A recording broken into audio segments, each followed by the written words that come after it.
Welcome back to the CSF Racing channel. This is episode 3. It's actually the second day of us working on the vehicle. So if you didn't catch episode 1, please check it out. Today is April 5th, less than 1 month to get this brand new 2022 4Runner all ready to go, decked out for the release at our May 1st show here at Rancho Cucamonga at our CSF headquarters. Last week, we did a pedal commander, and what that's gonna do is really give you a nice acceleration feeling. One of the biggest drawbacks on the 4Runner is really sluggish acceleration, so that really kind of kicks it into gear. And we match that up with the air raid intake from K&N, as well as putting on the Gobi roof rack and ladder. With increased horsepower, obviously we need to cool the vehicle down. We're gonna be putting a CSF radiator, surprise, surprise, into the vehicle. It's a 2-row all aluminum high performance radiator. It's 100% TIG welded, gets rid of the plastic end caps. It's great on durability. It's great if you're on the, the trail, you're rock climbing, you're going at slow speed, you got higher capacity. So the cooling's gonna be super efficient. We're gonna be doing some testing once this vehicle is all done, really showing you guys how well our cooling systems work compared to the OEM. We're also gonna be adding some stuff into the front. Here we are, Daniel, Casey, and Christian are working on the car. We're gonna be cutting the Westin Front Bumper, and we're also gonna be putting the Super Winch on it too. As well as our Casey light bar.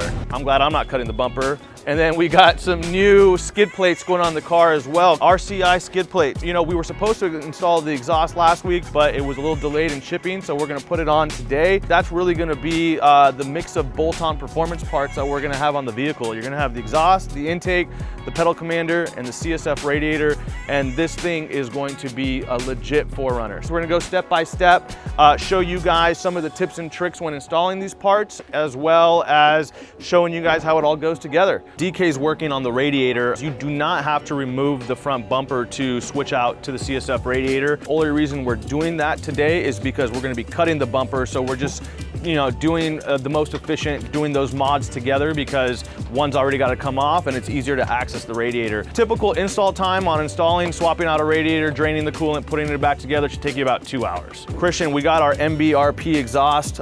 We have the OEM stock TRD Pro exhaust over here. We have the brand new MBRP stainless steel exhaust over here. Thanks to the guys at MBRP. Awesome guys. We've been able to hang out with them a couple times at King of the Hammers. Nothing but great dudes over there. Tell me about the features and benefits of the MBRP exhaust compared to the OEM one. Yeah, so this one is actually stainless steel, so it's not gonna corrode or anything like the OEM would years and years down the road. It's actually a high clearance exhaust as well. So as we're going overlanding, off-roading, all that, this isn't gonna take any significant damage if we were to hit a rock or anything, because it's tucked away pretty nice. It's also gonna increase, all the exhaust fumes going out compared, as you can see, this is significantly smaller than our stock. It's gonna help with sound, getting all the exhaust fumes out.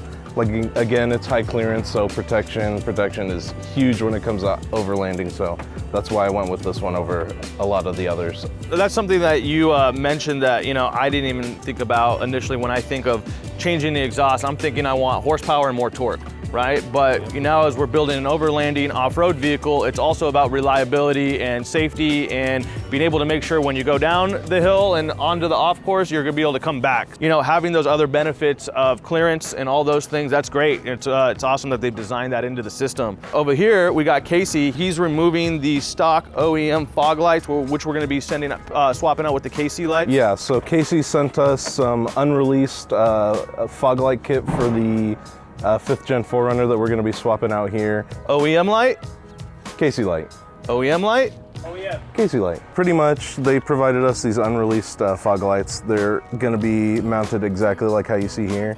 They have these custom brackets to mount up to where the OEMs are, and they're actually just gonna pop in place of the old one. So they'll come all the way up and they'll sit against this right here once we have it mounted.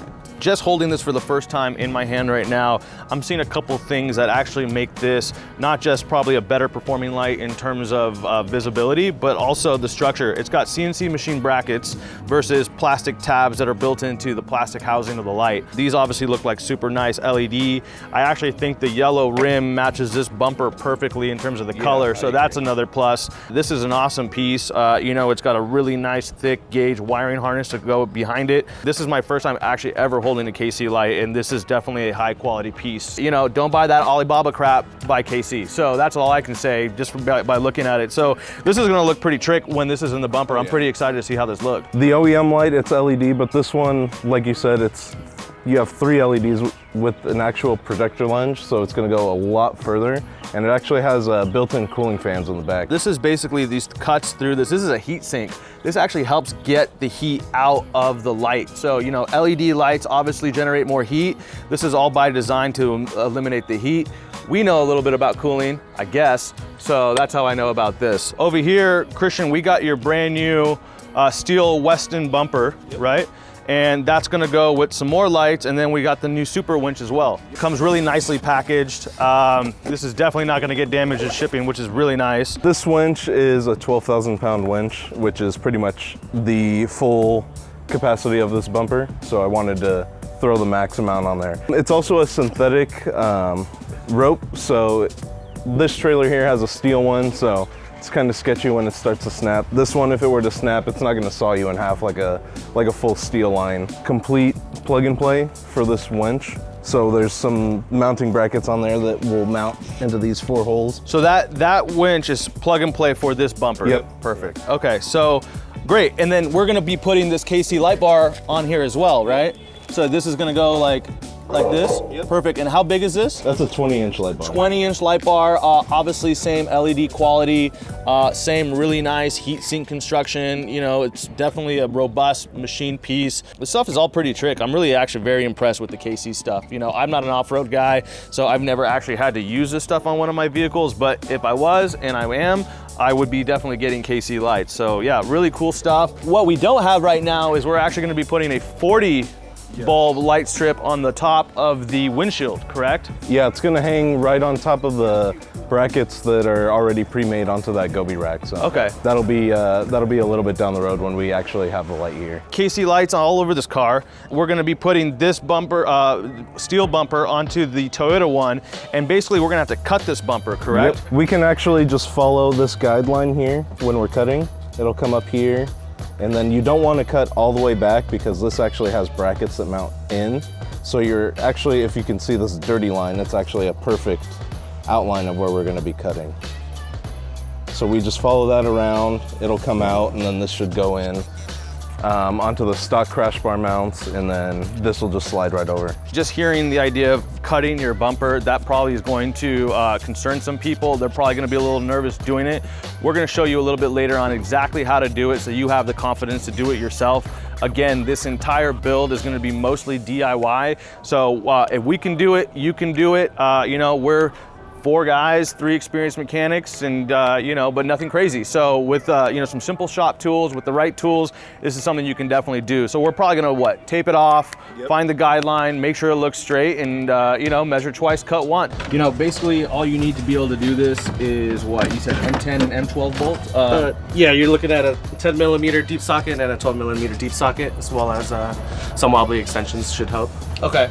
And you said it was like what, 4 bolts to get the radiator out? That's on this side of the yeah, so you'll see these 4 tabs here are for the main radiator bolt up, and then these little guys here are for the kind of the expansion tank. It took me about 45 minutes so far. So right here, right before we put the new CSF radiator in, we just wanted to kind of show you guys the features and benefits and the main differences. 100% all aluminum, 100% TIG welded, no epoxy. This is a plastic aluminum radiator where the plastic tank is actually crimped on with a rubber gasket to the 1-row core. So this is a 2-row 42 millimeter core with our proprietary B-tube technology. This is like a dinky 1-row 24 millimeter core. So you're getting almost twice the thickness, twice the capacity with this radiator. It looks really nice, and it even comes with a high pressure 1.4 bar cap. One thing about these caps, says D on it, it's for Denso. Denso makes radiator caps that are called micro caps with square edges. We've replaced it with a more traditional, what we call round ear type cap. So, you know, a lot of aftermarket caps are this style. So this gives you also the opportunity, if you want to change to a different brand cap that you love or whatever, you can change your radiator cap out too. This is a nice thick CNC bracket plate versus, you know, all the plastic that you see on the OEM. And then we also include some weather stripping that you can put on the back side or on the front side, just like the OEM, so you can make sure everything seals and you're getting proper airflow into the radiator. We've had a really good experience with this radiator in the Toyota 4Runner market, as well as the Tundra market. Daniel's got a Tundra. He's seen noticeable improvements with the radiator in terms of temps. Mike Kojima at Moto IQ has also got one on his Tundra. One of the biggest things that you're going to see is how quickly the temperatures come down when you're on the trail, and I think that's the biggest thing for a lot of these guys, because it's not like a race car where you're moving super fast and you have this crazy velocity of air going through your radiator. It's really all about heat management and making sure when you're going slow on the trail, high revving as you're going up these rock grades, that your temperatures are not going to continue to climb, and they don't stay there, that they come down so you can continue and, you know, have a great day in these hot summer weather. Flipping the radiator around towards the engine side, in the bottom is the automatic transmission oil cooler. So we've put a extra plate. So this is a 5-plate oil cooler versus the OEM 4-plate oil cooler. So just a little bit more beefy, you know, cooling upgrade for the transmission side of things. It's all plug and play. It's got this green mark on the bottom, which shows you that each one of these has been individually pressure and QC tested. So that's just another benefit. So not only do you get, you know, proper engine water cooling, you're also getting upgraded transmission oil cooling. Is it just a clip fix? We got a microfiber clip anywhere? This bolt's in the right spot. I gotta go down a little bit more. It's good to have friends when you're doing these types of things, preferably 2 friends. You know, as we were just putting the radiator down for, you know, just first fitment check, making sure everything lines up, we noticed that as you push the fan shroud back over this clutch style fan, it doesn't have a lot of room to move because it's, you know, around the fan. We're gonna remove this bracket right here. Looks like you just need a 10 mil. That holds all the AC condenser hard lines, and that's gonna allow us just to be able to move it out of the way so we have a little bit more room to put the radiator in. There, cool. All right, the biggest challenge you're going to have is making sure the bottom transmission cooler and the fan shroud brackets clear the plastic shroud. So, you know, obviously if you're on a lift, it's gonna be a little bit easier. All you gotta do is just kind of like pull back the plastic shroud, drop it in, and then lift up the shroud so it seals against the core of the radiator. Everything has really simple, you know, 4 mounting points on the back, so you'll see it line up and you'll know you're in the right spot. As Daniel and Christian are finishing putting the radiator on, Casey over here is putting the new KC lights. These are those prototype lights that they sent us. Casey, what are you experiencing as you're installing these? The main thing is the shroud. You got to make sure that this shroud lines up and the brackets are definitely specific to either driver or passenger side. Okay. So you got to focus. We put that side on and found out it was the wrong side, so we had to switch it over. Were the lights marked when they came? They weren't. Okay, so just make sure you kind of do like a dry run test fit, kind of line things up. Otherwise, you're going to be struggling on one side before you realize that it might have to go on the opposite. Yep. So now that you did one, obviously once you do one, this one should be pretty simple. Butter. Boom. Perfect. Another tip that Casey just mentioned is, you know, just to loosen those brackets as you're putting it in. That's just going to give you a little bit more play, so you can kind of, you know, massage it, finesse it in there, and then that way, once it's all in, tighten it all back up. Then we almost punch you in the face. Bonk. And keep all that loose. Yeah, once you figure out what side they're on, super easy to install. Slides in here, 2 bolts there, you're done.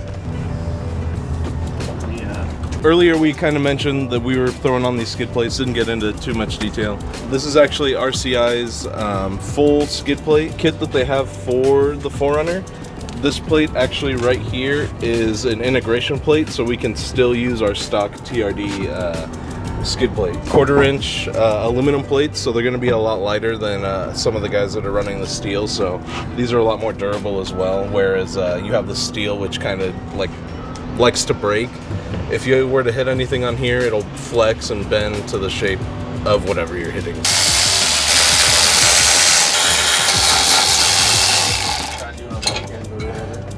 With the weekend trip, then, yeah. Who wants to hold this? Other side too? This is the first cuts I'm putting into a car ever. Ooh. Ever. Yeah, I gotta get my nerves together because I gotta make those first cuts.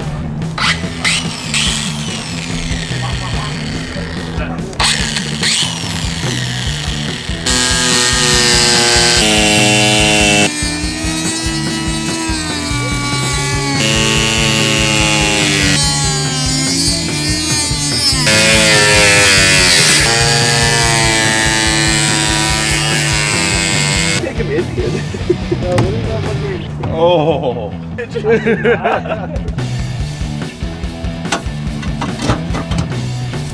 Oh, there we go. It's like everything's happening. That's your honor.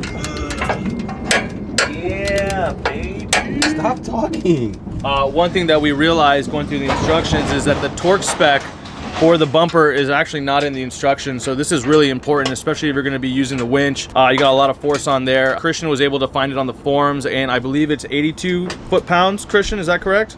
Yeah. 82 foot-pounds is what you need to be torquing your bumper to. We're getting to the finishing stages of putting our beefy Westin bumper on. One thing that you want to make sure is that you do not put the bull bar on before you put the bumper on, because it's not going to clear. So we're actually having to reverse a step right now to remove it. Then we're going to test fit the bumper, and then once everything's all good, then we're going to bolt this bar back on. Make sure you do the order of operations, otherwise you're going to, you know, waste some time going back and forth. Oh, because all this has to go under. This has to go under. No.